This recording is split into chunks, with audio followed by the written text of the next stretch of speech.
Why do 80% of successful entrepreneurs swear by a strong brand identity? Stick around to find out.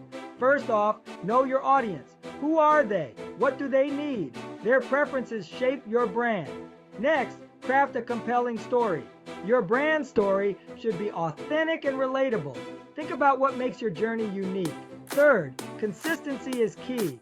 Use the same logo, colors, and tone across all platforms. This builds trust and recognition. Don't forget about your mission and values. Clearly define what your brand stands for. This helps you connect on a deeper level with your audience. Lastly, engage with your community. Respond to feedback, start conversations, and show you care. And there you have it. Follow these steps and you're on your way to a strong brand identity. Like, subscribe, and let's keep growing together.